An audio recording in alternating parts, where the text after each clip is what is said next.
It's definitely going to be a while until we get a lot of Ghost of Yotei news, and that means that gamers are going to be speculating on if Sucker Punch actually sidelined Jin Sakai in order to promote diversity, if they were ever planning on truly continuing his story in the first place, but Sony forced them to change their mind.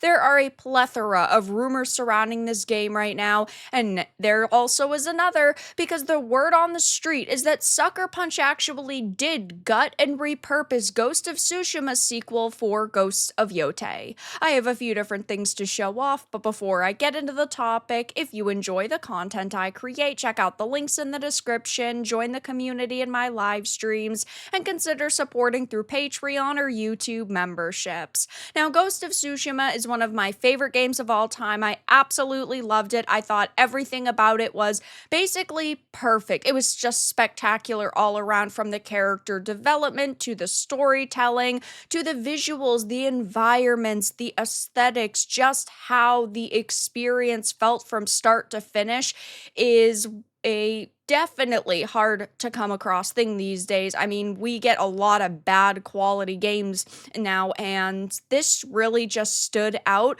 And that means that I'm not alone in feeling like it was a super special experience. And there are a lot of people who have been waiting for news of Tsushima 2. We recently got it in the form of Ghost of Yotei, and it hasn't sat particularly well with people. While, yes, there are those that are disappointed we're not getting a continuation of Jin's story, those who are disappointed that it's hundreds of years later, and people who are simply upset because of some of the team members, like the lead actress Erika Ishii and her history of radical leftism.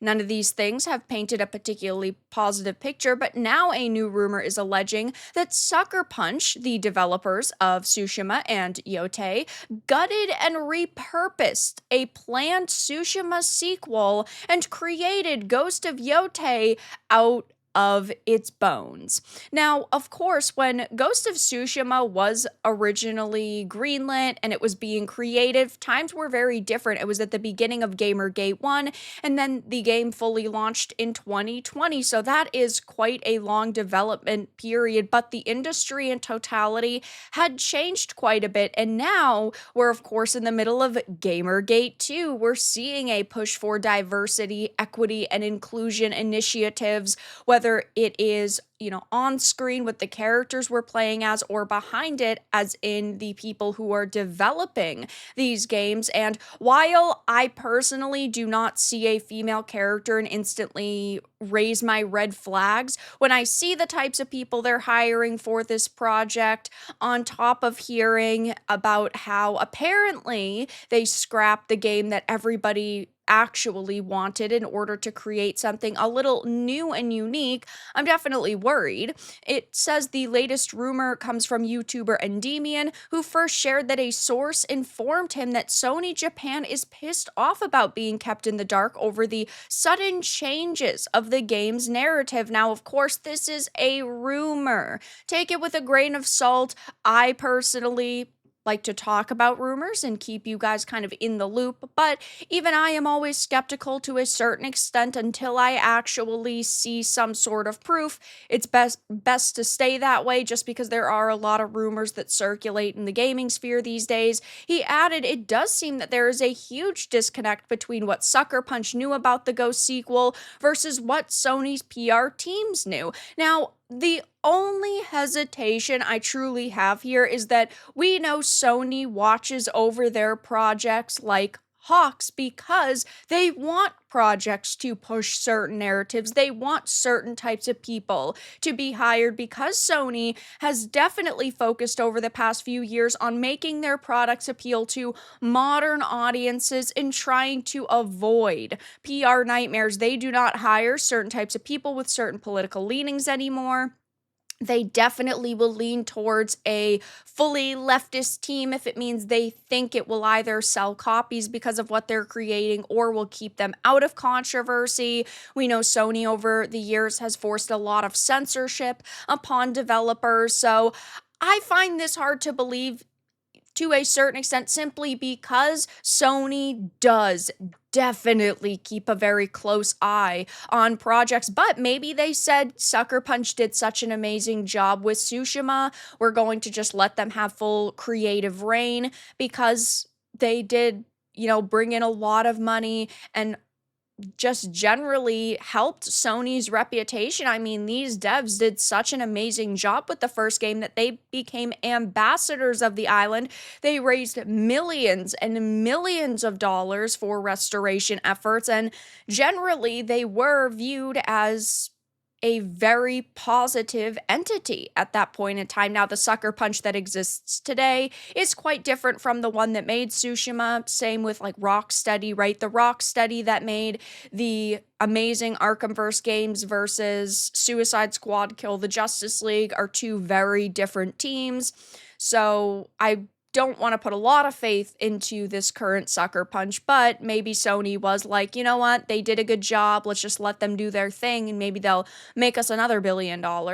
Next, he shared, as I was told like before when I reported on Yotei last, the game was indeed supposed to be Tsushima 2 with Jin Sakai as the main character. This has been confirmed to be my least sources, and I was told that the skeleton of 2 is what largely is being used to create Yotei into what it is now. I personally do not like when companies milk one single character for all they're worth. I'm fine with moving on to different iterations of characters or, just different iterations in the franchise. Like this is several hundred years later.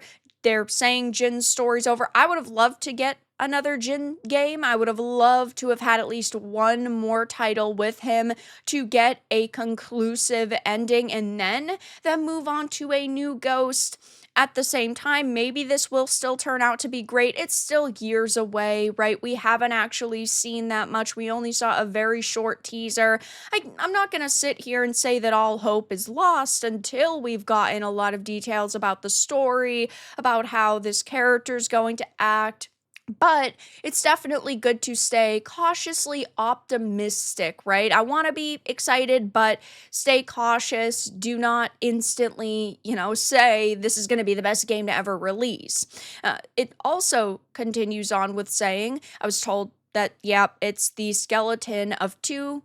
I would assume that likely Jin would come to Mount Yotei, and then this is where he would be facing the next Mongol threat, but within the past 2 years, something has definitely changed. At Sucker Punch, he continued, the entire narrative was effectively gutted from what I'm being told and repurposed into the story about Atsu. Now, as you've seen in the new trailer, the whole wandering Ronin being hunted by other bounty hunters story that's presented in Yotei, I am assuming was originally supposed to be Ronin hunting Jin Sakai as the ghost, which, would have been a really cool story because Jin was a really cool character.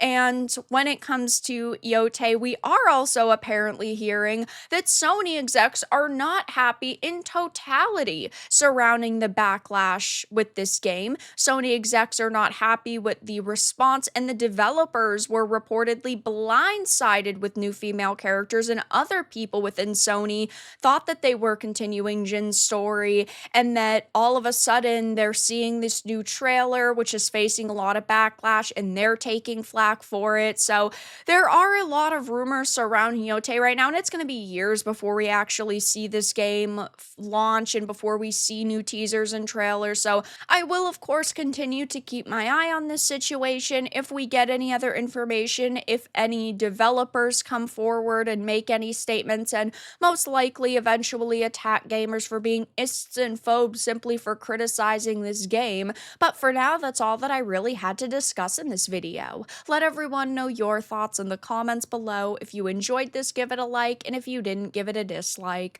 I appreciate your support either way, but I'll talk to you all again in the next video really soon.